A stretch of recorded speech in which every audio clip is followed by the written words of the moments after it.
Hello everyone, Alistair Gold here. Very achy Alistair Gold, but one that's got one of these. I did it. I did it. I crossed the line. Does this count as silverware and a medal? I don't know. I'm claiming it on behalf of Tottenham Hotspur. Is it silverware? Goldware? I don't know what that is technically. Thank you so much to all the Spurs fans that turned out at the marathon. You were incredible. Honestly, I did not expect it, and it absolutely made me beam from ear to ear. I know you weren't just there for me or anything, but I could tell that a few people were kind of like tracking and seeing where I was coming along the route, and various people noticed me. And honestly, I heard pretty much all of your shouts. There were a couple of people that told me that they saw me and didn't quite hear. I'm sorry. Everything came at the perfect moments. Whenever I was flagging, I would hear something like, "Come on, you Spurs," shouting at me. Various little jokey things about the podcast, everything. And a couple of placards. People even had placards. I didn't expect that. My family had a placard, but I didn't expect Spurs fans to be along the route with those. I saw a couple. There's one lady who kind of burst out from the side of the road and then actually surprised me. Half surprised, half motivated. It was really lovely. It was such a lovely thing to do. And like I said, just at perfect intervals along a very long route, just these little clusters of Spurs fans here and there have all sent me really nice messages today as well. A couple of videos of me running along looking absolutely shattered. But we got there. We got there. If you haven't seen my social media post after the marathon, it wasn't without incident the day. So I'd been a bit rough, feeling a bit unwell in the days before. I'd gone to the doctor to try and get some antibiotics, get me through it. Unfortunately, on the morning of waking up in the marathon, I probably felt the worst I had on any of the days. And dizziness, kind of dizzy head, nauseous, bit of a dodgy stomach as well. And it was just like, my wife had said the night before, she was like, "Do not do it. Don't do it if you're feeling ill." And I know how much people had donated. And I know it was incredibly moronic, an incredibly stupid thing to do. But because I had to kind of go early before they were all getting up anyway to get into London, I just kind of went out and just went.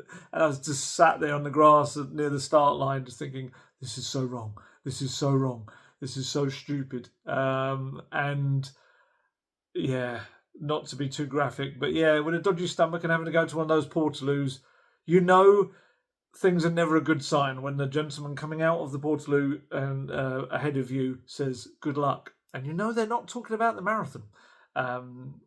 Imagine a certain scene from Jurassic Park, the first movie, if you will. I'm not going to go into detail, but that was essentially the sight that greeted me when I entered that portaloo.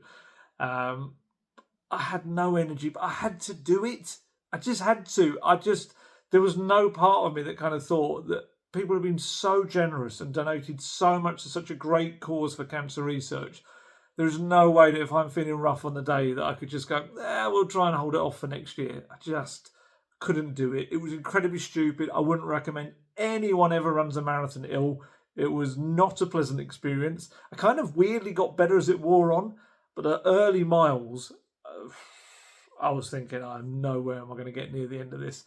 Middle bit, there's just the dark thoughts. And I think this applies to most people doing a marathon who aren't just amazingly talented athletic people, just normal folk.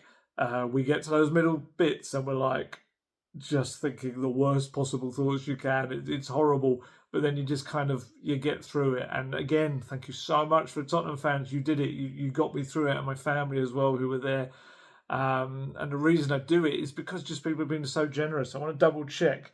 But last time I looked, we were up to £28,658 for cancer research from 1,348 different people donating. I'm just going to double check that's the same. Yes, it is. I did look just before I started this. That's just amazing. Honestly, my wife kind of joked at the start of all of this, when I started early on and the fundraising and it was going up by 1,000 and 2,000 stuff, she was like, "Oh, you might make 30,000." And I kind of guffawed. I was like, "Not a chance in the world. We're actually almost there." I'm not saying that's my target. It just shocked at how kind of far we've gone. So yes, while she was not happy with me doing the marathon and told me very much so on the day afterwards, despite being happy that I'd managed to complete it and be alive, she was almost right about the fundraising. Yeah. Anyone who cares about the time, I abandoned all hope on the day. I did a tweet in the morning just saying, I don't care about the time anymore. I just want to get to that finish line. And my finish time, there were 2 times technically. There's an official time, which is from when you start the marathon, when you end it, and that was 4 hours 56. Technically, I did the actual marathon distance of 26.2 miles in 4 hours 50. Without going into too much boring stuff, the reason behind that is along the marathon course, there's a very thin blue line all the way through it, which is actually the exact 26.2 measurements of the distance. However, the streets are so wide and there's so many people on them, it's very rare that you're actually on that blue line. So I was kind of measuring it on my watch as well as I was going Strava on the fitness app. So I kind of know that I ended up doing 26.8 miles rather than 26.2. So more than half a mile extra. Pretty idiotic, I know. But I know when my watch actually tagged me finishing the 26.2. But, it's technically official time. It doesn't matter. Again, I'm not concerned about the time. Slower by about half an hour than when I did it 12 years ago. In my kind of wildest hopes, I'd hoped to beat that time. And as soon as I woke up yesterday morning, I was like, forget it. Just forget it. It's just, if you can complete this without something horrendous happening to you, because there's a lot of people fall by the waysides. People getting treated by paramedics. It's pretty brutal. So I have no idea how I got through it, but I did. And honestly, it's as much thanks to you wonderful people out there pushing me on with not only the noise on the day, but the motivation from the donations and everything as well. It's just incredible. Absolutely incredible. So if anyone hasn't donated yet and was waiting to do so to see whether I actually did it, I've done it. And I've got the medal. It's a massive medal. It's huge. Looks like one of those golden, big golden chocolate things, foil medals that you used to get. I think maybe you can still get them. But so there you go. That was that. And I just thought, you know what? That's not enough torture for me in a day. I'm going to go and sit outside a coffee shop on a bench and watch the Tottenham game. Genuinely, I don't know what was more torturous, doing the marathon, watching the Spurs game, or sending poor Guesty, an Everton fan, to go to Anfield and watch Liverpool winning the title there. I think we all kind of got the bad end of the stick there. Pretty rubbish. This was one of those games that kind of just laid bare the gulf, didn't it, between the two teams and just where they're at right now. Spurs are just a team that seem to be in a perpetual state of rebuild. Whereas Liverpool are a team built to now win trophies. They had their rebuild, and there was those years, weren't there, when Spurs finished above them, but now it's very much Liverpool have not only been built to kind of compete, they've been built to win, and that's what they do. One team in Spurs spent last summer on the whole pretty much just collecting youngsters, teenagers from around the continent. The other one had already assembled a side under Jurgen Klopp that they knew could go out there and win something. It just needed Arne Slot to kind of tweak a few things to get them there, and that's the difference. I mean, look, again, to be fair, on the day, Postecoglou had picked a team that very much had Thursday night and Bodo Glimt in mind. 8 different changes, but it's not like Spurs, one game aside, have particularly been great against Liverpool anyway. And again, yes, I know those games were with injuries and stuff, but still they're miles apart right now, and there's no kind of getting around that. Postecoglou was picking two 19-year-olds to play in midfield against probably the best midfield in the Premier League right now. He had Lucas Bergwijn and Archie Gray playing alongside each other, and it was quite literally men against boys. It was a tough watch. It was. I felt sorry for Archie Gray and Destiny Udogie as well. They both had really tough days for different reasons. Archie Gray, it's kind of like there's been all these chances to try and play him in midfield to get him kind of accustomed to what it's like playing in this system, in the Tottenham way, Postecoglou way. And his main chance comes at Anfield when they're trying to win the title and they're throwing everything at Tottenham. It wasn't fair on him. And similarly, Destiny Doggy, in terms of not fair on him, he had James Maddison and Matisse Tell ahead of him, who were not going to particularly provide the most defensive cover on the day. And he just found himself up against Trent Alexander-Arnold, Mo Salah, and they were just flying at him. He was like, oh, and just kind of collapsed under the weight of their attacks. And yeah, it was mad. It really was, and I did feel sorry for them both. And Archie, he spent most of the season as a centre back, filling in for Romero van der Ven, and or at fullback. And here he was, kind of fine. I'm in midfield, and we know he can do it. He's played there for Leeds. He played brilliantly against Chelsea. We'll always go to that game in the cup. But this was a huge ask of him, huge. And Postecoglou said after the game, we knew the challenge today was going to be a big one. We had a really young midfield with Lucas and Archie, and you're asking a massive task of them. You don't have to ask that massive task of them. Change 3 of the back 4. All of these kind of things logically tell you it's going to be a tough day. But when you're facing the best team and on such a massive occasion, it was always going to be a huge ask for us, and it proved too much. And look, Bergvall and Gray are going to be terrific players. They're both individually fantastic players. They are, and they're going to get better and better and better. But this was not the occasion to give them a proper start together. It just wasn't. Learning experience perhaps, maybe also damaging kind of mentally how tough that was. But again, it goes back to this youth strategy, I suppose, and the transfer policy, and one that Postecoglou has endorsed, to be fair. And look, there's no doubting of the potential of Bergvall, Gray, Tell, another teenager. Odegaard was a teenager when he signed. Vuskovic, Yang on the way as well. Technically, Yang's been here, but he's out at QPR right now. Spurs are never going to be able to compete at the same level. Sorry, not currently going to compete at the same level as Liverpool if the main policy is let's do a rebuild that involves lots of teenagers. They're just not. And that was just on full display. And look, Gray was Spurs' second most expensive player last summer, £40 million, but he's still a work in progress. That's the kind of difference. You've got 2 teenagers in the midfield on the day, another teenager on the left wing in Tell, and it shows you that, £108.5 million of talent there. It's a very different sum of money compared to kind of what Liverpool would spend that money on, because mostly they would buy players for the now rather than as a project. And the need to kind of call upon these inexperienced players, they're going to naturally take time to settle, grow, understand what's required of them at this level, and it means a longer path to success than Spurs rivals. And the problem is, how long is this path? Does the path ever end?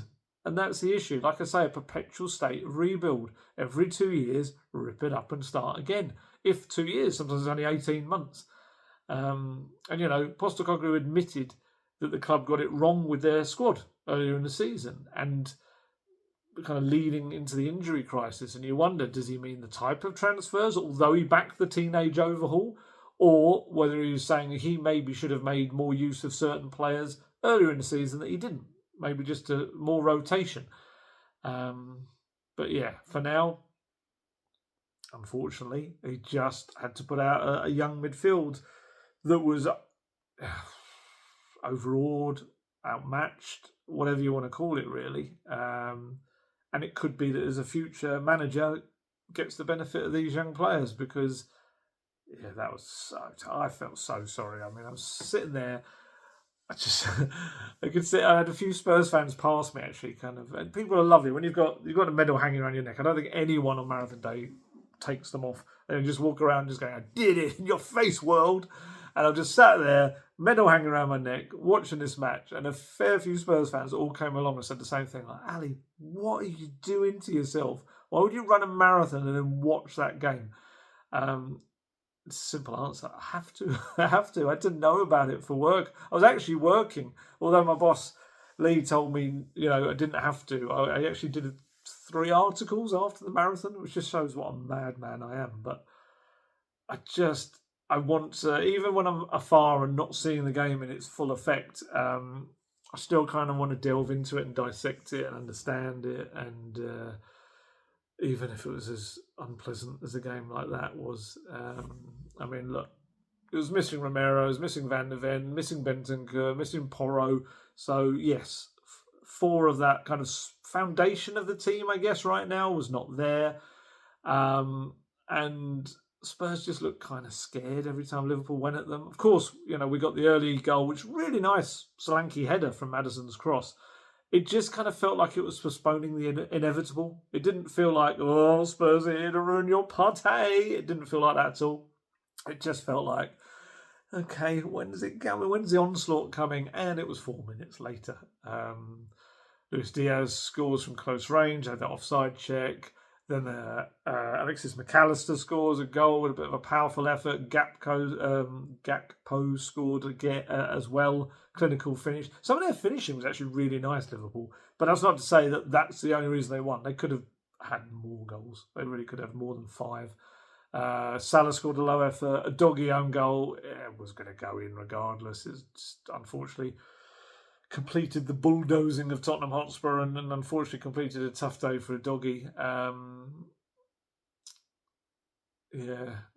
Postecoglou said, I had made a lot of changes, but I just felt it was necessary. A lot of our players have missed a lot this season with injuries, and it wasn't just about bringing them back, but managing their minutes because obviously want them ready. Guys like Mickey and Romero today could have played, but they've missed so much of the season that we've just got to be really careful about when we use them. Guys like Pedro and Bentancur have played a lot this year. It's been a juggling act for sure, and that hasn't helped the team, hasn't helped the players, and when you're facing the best, you pay that price.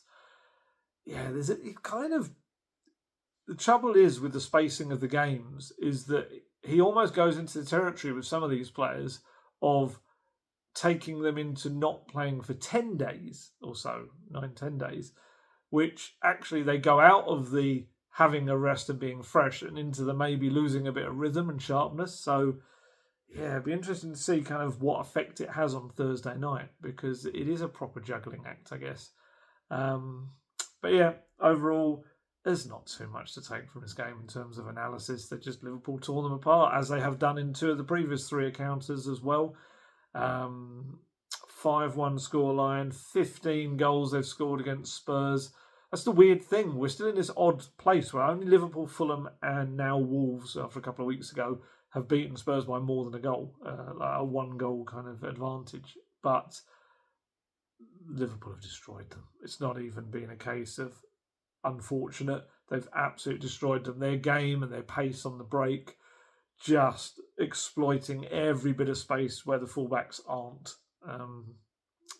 Just hasn't worked. So that one game aside, first leg of the Carabao Cup semi-final was the only different one and wasn't the best pick-me-up. It wasn't the best lead-in into Thursday night. I know it's a very different game, and I know a lot of people kind of resign themselves to this sort of, not performance, but result. And we know this was not the important game in Tottenham's week, but it doesn't make it any less painful.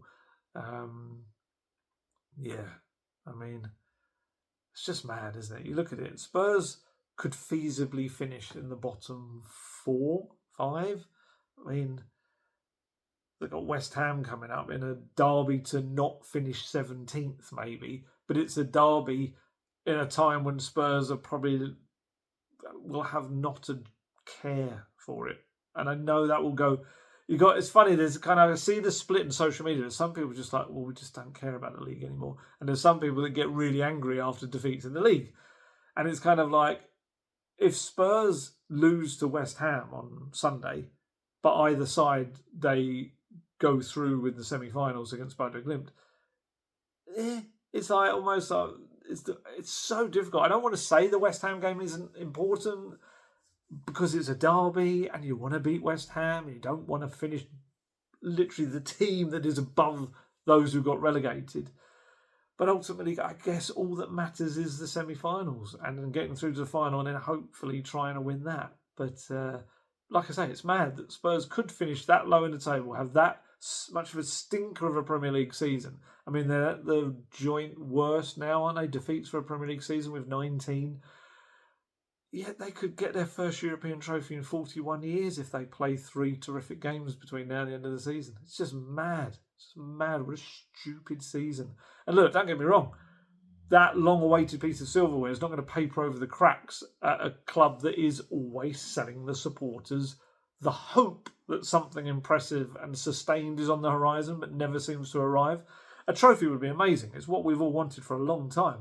But I don't think anyone would be fooled into thinking that's a sustained bit of success, because it would bring silverware. It would bring Champions League football. And like I said, some genuinely thrilling young players for the future. However, I just don't know if the supporters genuinely believe that their club will do anything with all of that, because there's no recent evidence to suggest that that's the way it will go, which is such a disappointing thing about it. It's being sold a hope that never seems to really materialise. But hey, I'd take the trophy. Absolutely would. I think the thing that's kind of struck me recently is Postecoglou said the other day in his press conference that he doesn't like the fact that Spurs are kind of portrayed as this club that's constantly in a spiral, was the way he put it. But in truth, it is a bit like an endless loop. If you're not going to say a downward spiral, it's definitely an endless loop. And, you know, watching Liverpool celebrating their title triumph in their own home wildly, you know, we could all just, and the visiting players could just watch on. Guesty didn't watch on. He ran straight down to the press conference room. He had no interest in seeing it, quite rightly too. But, you know, the Spurs players will be hoping they've got something to celebrate at the end of this season. There's still a chance to do that, but it needs to be more than just a temporary departure from this wheel of Tottenham Hotspur that we're on, this constant wheel of bit of hope, dismay. Bit of hope, bit of dismay. It just never seems to go anywhere. So, yeah, we need to break free. Hopefully, you know, winning a trophy and whatever comes next would actually convince just the club to go in a direction that isn't just the same old loop. But there you go. There you go. What else we're going to talk about? Bits and pieces. Fixtures. Yes, that was what I was going to talk about. My brain's still a bit marathon fried. Sorry, it was a hot day. That was the other thing about it. Way to be ill, run a marathon on a day when the temperature just went vroom. I think I've caught a bit of the sun. Oldest daughter was telling me that I looked a bit pink like a lobster when I'd come back in. The fixtures. Now, this creates another interesting dynamic. Look, it's a huge if. It's, you know, there's no presumption that Tottenham are going to be in the Europa League final, not even in the slightest. No way after this season would we say, Tottenham, see you in Bilbao. It's just not the case. Hopefully it happens, but it's a big if right now. But what I would say is the possibility of them sealing their place in the final must be planned for in case it happens. Otherwise, there's no planning, they get through, and then we've got this ridiculous situation where, because Aston Villa lost their semi-final, FA Cup semi-final to Crystal Palace at the weekend, Spurs against Villa is currently still slated for Sunday, May the 18th. So you might know, but if Spurs were to get through to the Europa League final, that would take place in Bilbao on May the 21st, 3 days after that game against Villa. So Spurs released a statement this week, actually Sunday, yesterday, where they said, "We would like to inform supporters that we are in discussions with the Premier League, regarding a change in date to our away Premier League match against Aston Villa, currently scheduled for Sunday 18th of May.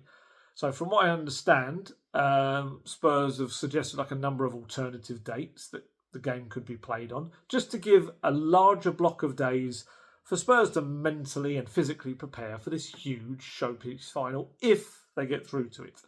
Villa are said to oppose any such move, because they apparently, because last month they were playing every 3 to 4 days because they had FA Cup games, Champions League games.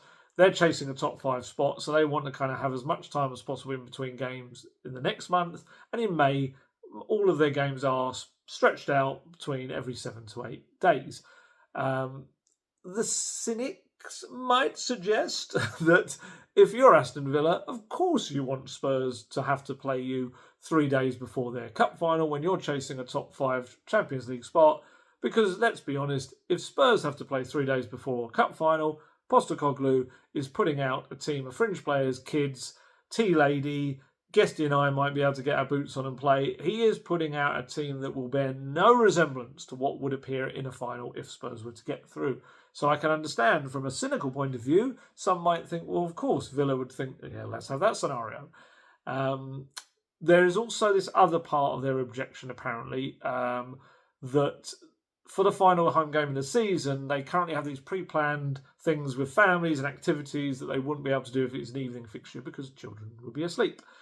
And sorry, just going very quickly back, if Spurs were to play a shadow side, a second 11 essentially in the Villa game, that's kind of one of those classic, it's not really helping the integrity of the competition, and the other teams around that area all fighting for the top 5, top 4 would obviously be very unhappy. But, Spurs are going to do what Spurs are going to do in that situation if it were to arise. And I think probably even if they pushed a game a couple of days, I don't think they can play it on the Saturday because it's the FA Cup final day. I think it would have to be the Friday or the Thursday or potentially the Wednesday. But Spurs may still even change a fair few players. I think you'd have to play a chunk of the team that would play the next week just to kind of keep them ticking over. But yeah, look, we've had this before with Premier League and European leagues, that teams in European leagues just seem to get fixtures moved by their authorities to help them get the best out of themselves in continental competition, because ultimately it reflects well on the domestic competition in their league. RZ Alkmaar had that. The Eredivisie said, oh no, please let us help you when they were playing Spurs. And they moved both of their fixtures, I think, around the Europa League games against Spurs. And Athletic Club look like they're going to get similar treatment from La Liga if they can get past Man U in the semi-final in Europa League next month. They've currently got a game at Valencia, which is slated for May the 18th, same day as Spurs Villa, but it says to be determined. And that is because, according to reports in Spain, La Liga will push it back at least Saturday, May the 17th, give them an extra day, and they're going to push the previous game against Getafe back a day as well. So that's what happens. European leagues think, of course, why would we not want our teams to be doing well in Europe? Then you've got the Premier League. The Premier League, they not care. They just don't care at all. Their product is so huge, it doesn't matter about the other competitions and how teams do. They don't see that as a good thing for the Premier League. I think they just see it as, well, it's not our fault, it's your fixture, sort it out yourselves. And they're often criticised for it by Premier League managers because you have instances where a game beforehand is too close to European fixture. Sometimes the team in a European fixture will then go and play a lunchtime kick-off as soon as possible after. There's just no thought behind it as well. But the other added issue for the Premier League on this occasion is if they don't step in and change the fixture date, they create a scenario where if Spurs and Man U were to get through to the final, then the Premier League schedule, their own schedule, will favour Manchester United because United go to Chelsea on the Friday, May the 16th. They would not have a weekend game. So if Spurs were playing United in the final, United would have 5 days to prepare for the game and Spurs would only have 3. That would be seen, I guess, as favouring one of your teams over the other. And I know it's technically broadcasters and everything that sets the schedule, but still, it opens them up to lots of criticism and potential kind of issues, really, because Spurs could really go at them for that if it were to be United they were facing. Spurs can propose the changes, potential different dates. Villa can offer up their objections, which they do, which they have, but ultimately it'll be down to the Premier League to decide, really. And I think it has to be agreed by all parties and broadcast companies and police, I think, emergency services, things like that as well. Common sense has got to prevail. Look, I know the pre-planned family activities thing it's incredibly unfortunate, and I'm sure that would be great for Villa and their fans and all the kiddies and all this sort of stuff. But ultimately, there's so much riding on what would be a huge game if Spurs get through to the final that I think the game would have to move. I just think it would. But hey, see what happens with the Premier League and see where that story goes. I was going to do a bit of a lone roundup before I headed off as well. Little bits and pieces out there, some nice little moments for some of the players, some not so nice moments. And we've had Brian Hill at Girona has been talking about his future. He's not playing right now. He had that knee surgery. I think that's pretty much was his season over when that happened. But he's done a little interview with the channel El After de Post United. I don't know exactly. I'm guessing. I don't know if the Spanish will be very different to that. It's been reported his quotes in Estadio Deportivo.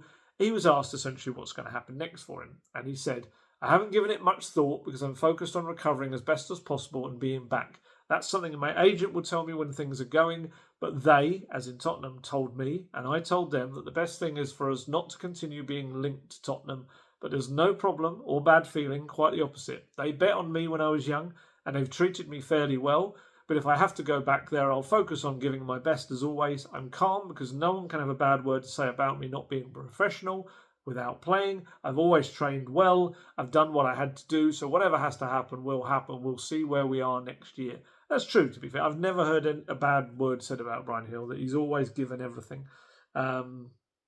Later in the interview, he spoke about wanting to really be with his family in Spain and play. And I think that's probably always been his happy place, isn't it? I don't think he's ever looked entirely comfortable away from Spain.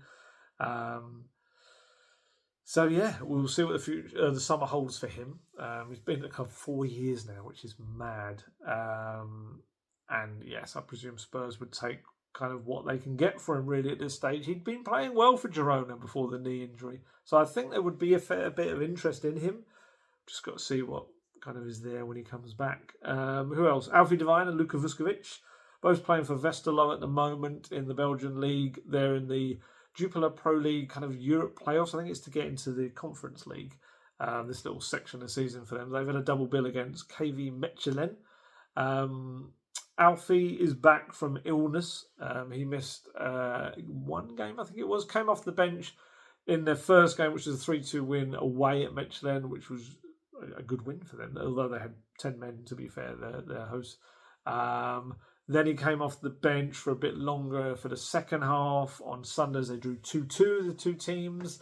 Luka Vuskovic, the first game especially, a bit of a mixed game. He scored a very unfortunate own goal.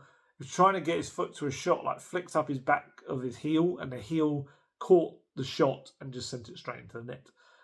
So it was an own goal for him because I think the shot was actually going wide. But then, second half, plays a lovely ball into the path of, who was it, Issa Sakamoto, who just volleyed it, or kind of almost cushioned it into the net. It was a really lovely pass. I mean, it's mad. Vuskovic is an 18-year-old centre-back. He's got 7 goals and 3 assists. It's remarkable. We'll get to see him in the summer and see what he brings to Tottenham Hotspur. That's reminded me, when I was talking about centre-backs last video, I completely forgot about Radu Dragic. Of course Radu Dragic is there. I think he's just been out of sight, out of mind as he recovers from his cruciate ligament injuries.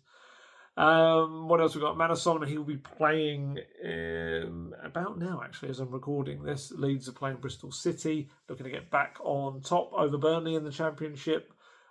He's obviously had a very good season, 12 assists, 9 goals.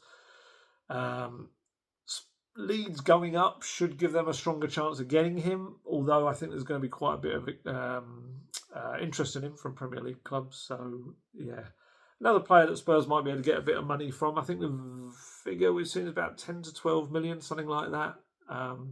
So, yeah, there could be some money coming in from the likes of Brian Hill and Manor Solomon, 2 wingers that don't seem to be part of the plans. And, I mean, obviously, you never know. A new manager might come in and take a big like to them. You might get a Spanish manager who likes Brian Hill, or any manager that just likes Manor Solomon.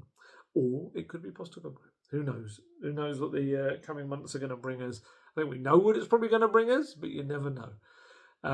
Who else? We've got Jamie Donnelly and Josh Keeley. They got a great win at the weekend against Wickham. 3rd place Wickham. They beat them 1-0. And I think they're struggling with injuries. I think they've got a lack of fullbacks at the moment. But yeah, they got past them, and that means they sit in that final playoff spot going into the final game. They're going to 10th place Huddersfield on Saturday. Reading, who are challenging them for the last final playoff spot, they host 12th place Barnsley. So Orient have to go there and win, I think, really. Another clean sheet for Keeley, obviously in the 1-0 win. 16 clean sheets in 35 league games. Just mad in League One. He's had an amazing season. And I mean, Jamie Donnelly's stats, 10 goals, 6 assists. It's brilliant for both of them. Really, really good loan spell, and hopefully could end up in something special in the next month or so with the potential of the playoffs if they can get through. Ashley Phillips, tough couple of games for Stoke. They're in a bit of a precarious position right now. They got tonked 6-0 by Leeds, and then this weekend 2-0 at home against Sheffield United, obviously up there in the table themselves as well. But they're in a dodgy place, Stoke. They are 18th in the table, just 2 points above the drop zone. It's just 2 points between 18th and 22nd, which is mad. And they've got to go, huge game, they've got to go to 19th place Derby, just at least looking to avoid defeat. They might end up having a win on the day. So another big kind of season of battling against relegation, really, for Ashley Phillips. He's got a lot of experience of that in the last couple of years for someone that's only 19 years old, but kind of all serves as part of his development as a player as well. Another centre-back who's having a better time of things is Alfie Dorrington. He helped Aberdeen keep a clean sheet at the weekend. They were playing Hibernian. They won 1-0. Obviously, if you remember, I think I said it in the last loan roundup, Alfie and Aberdeen are on their way to the Scottish Cup final after being Heart of Midlothian last weekend. Midlothian last weekend. I can say it, honest. Massive end of the season for him to come. There was a fair few players that didn't play at all. Yang Min-hyuk didn't come off the bench for QPR as they got absolutely hammered 5-0 by Burnley. Will Lancashire's unused sub as they drew 0-0 West Brom at Cardiff. Tony Mowbray was sacked last week at West Brom, so they've got James Morrison, the former Albion midfielder, was in charge and didn't feel the need to bring Will Lancashire on. Alejo Velez, he's been on the bench for a good long spell of not coming off the bench, but actually at the weekend just wasn't in the squad at all as Espanyol lost 1-0 at Villarreal. It's just, he's made 24 appearances for Espanyol, but it's still not been a good loan. He's played 46 minutes since mid-February, Velez. I don't know what happens with him in the summer, but it's difficult to see how he's going to break through at Spurs. I don't know. I just feel like it's maybe it's so early days. I don't want to say it's a sign that hasn't worked out yet, because you never know. He could go somewhere and absolutely explode into a goal machine. But I don't know if it's just picked bad loans for him, perhaps. But he needs to have a better one next time if they're going to get anything kind of resembling potential for him to play for Spurs in the long term. Matthew Craig was at Mansfield. He hasn't had a good time of it with injuries at the moment. He had a hamstring injury, and he came back, played a couple of times, got ill, and he came back again at the weekend. He limped off just before half time, so I don't know what that is. They lost 4-0 at Birmingham City, League One champions. Mansfield are safe on the same day, actually, before the game that they were guaranteed they were staying up because Reading won at Bristol Rovers. Good stuff for George Abbott. George Abbott won the EFL League 2 goal of the season. You might remember his absolute cracking volley against Accrington. That won that award. So more silverware for Tottenham. Does that count? Please say it does. He was actually also shortlisted for League 2's Young Player of the Year as well. It's brilliant. And he's only been there since... Did he go there halfway through the season? Crikey, the season is playing tricks on me. I've got it right here so I can say without trying to guess. I feel like he maybe did go there in the season. Actually, I'll know because I've probably written down. Yeah, he's played 42 times. You don't play 42 times in half a season. 13 goal involvements in 42 appearances. That's mad. It's just a brilliant first loan. And I would imagine, regardless of what happens there at Notts County, you would think he'll be playing at a higher level next season. It'd be lovely maybe if Notts County go up and they want to take him into League One with them, because they are in the playoff spots. George Abbott scored at the weekend as well. I forgot to say this. They won 3-1 against Harrogate Town, and he scored a really nice instinctive volley. Ball was saved, came back to him, he kind of hit it on the run straight into the goal. Brilliant time. Luca Gunter, goalkeeper, 19-year-old, still finds himself on the bench at the moment. I think that's probably where he'll see out the season, unfortunately, unless they bring him back in for their final game. Big final game for Wealdstone, where he's at in the National League. they face relegation, really. I think they're going to have to win against 6th place Halifax Town at home. They're not in a good place right now. But be good for Luca Gunter if he comes in. But they seem to have kind of had him more as a bench option in the last month or so. So that's your lone roundup. What else have we got coming up? Press conference, open training first Wednesday morning, press conference with Postecoglou and a player about 1:30 onwards on Wednesday afternoon. And then, of course, the massive match on Thursday. Bodo Glimt have got some real availability issues right now. They've got 3 players missing through suspension. That's Captain Patrick Berg. That's accumulation of yellow cards. His midfield partner, Hakon Evjen, is going to miss the game as well through suspension. Then Andreas Helmerson, who scored like the big goal against Lazio, he was sent off later in that game. So he's also banned from this game. So that's 3 players through the kind of spine. But also, they've had further issues with injuries because Ole Blomberg, their winger, he picked up an injury earlier this month that meant he missed their win at the weekend, 3-0 win against KFUM. So he'll likely be a doubt for Thursday night's match if it's not more serious than that. And Odin Bjortoft, centre-back, who's been a near ever-present for them this season, pretty much been a key component of the Europa League run.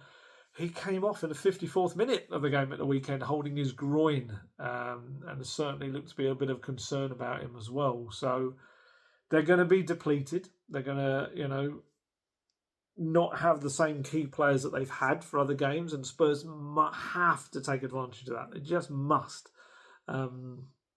Because we know Dr. Tottenham can cure all your ills, and we don't want them to do that. And Bodo Glimt still cannot be underestimated. They've done so well this season with a really organised style of football. They're very efficient. They get towards goal. They score goals. They're good at the back as well. Every home game in the Europa League, barring, strange enough, Karabag early in the season, they've come away with the results. It's going to be incredibly tough, that second leg. So Spurs have to do something in this first leg. We know the Frankfurt home first leg created enough to win by a landslide, didn't manage it, and then fortunately put in a really good performance in Frankfurt. But they can't rely on that being the case in Norway in the second leg. They've got to go and win, and they've got to win at the Tottenham Hotspur Stadium. They've got to win, I think, as convincingly as possible. They've got to take advantage of them being under strength, because nobody seems to go to Norway and do well, and they're going to have players back. I'm really looking forward to that because I've never been to Norway, and also there's this fascinating aspect of it that the sunset is 11:20 at night and sunrise is 3:30 a.m. It's a bit like the movie Insomnia with Al Pacino and Robin Williams. It just sounds amazing. We're going to watch the game, those who are going, on a Thursday night. Going to kick off, I think, at 9 o'clock at night, finish at 11, and it will still be daylight. It's going to be weird. Hopefully, I think its temperature looks to be about 10 degrees. Hopefully, there's not the snow that's been in their previous games they've played. We saw that against Lazio. But first off, even before looking at that, it's all about Thursday night. They've got to do something special. Please don't let this season just be about being dreadful. Please let it have this amusing, fantastic, kind of nice twist in the tail. We've had so many seasons where there's been a sting in the tail. Let it be a nice twist. Something that is like, how in the world did that happen? And we all get to be really ecstatic and look forward to a summer of just enjoying Spurs having won a trophy, Spurs being back in the Champions League, and the need that brings for Spurs to push on a club and go in the right direction again, because they just have to. Otherwise, they're going to embarrass themselves, which you could argue they've done in the Premier League this season. Please, please do it, Tottenham. Right, I need to go and drink a load of liquid. I am still so dehydrated. I drank so much yesterday, but I'm still so dehydrated today. It's unbelievable. And I'm walking quite frankly, like I've had an accident in my pants. I don't think there's any other way of putting it. I think a lot of people that did the marathon will be doing the same, shuffling along like an achy old person. Talking of old people, there were so many amazing older people running the marathon. Fair play. My plan, I think, despite my wife telling me it's not going to happen, is I'd like to do one every decade, I think, just to kind of keep me in some semblance of fitness. And also, if I can raise money for charity each decade, that'd be great as well. So I did one in my 30s, did one in my 40s, and I'll wait a little while and do one maybe in my 50s. We'll see. Spurs might have killed me off long before that even happens anyway. I might be long gone. Maybe someone can run it with my face on their t-shirt in memory of Alistair Gold. He was that guy that used to cover Spurs, and you could see him literally dying a little every day through the process. Yeah, so I'll be back with another video, hopefully Friday night, which will either go Friday night or will go Saturday morning. Hopefully we're talking about a big performance from Spurs. That'd be amazing. I know days like Sunday don't make you think that's going to happen, but then, look, they kind of, against Frankfurt, it was like a completely different Tottenham, and hopefully that's the same against Bodo Glimt. Right, time to head off. Probably going to sleep. I've got a day off tomorrow. I'm probably going to sleep through the entire day, which will be lovely. And as always, I hope you all stay healthy, stay safe, look after yourselves, and I shall catch you later. Goodbye.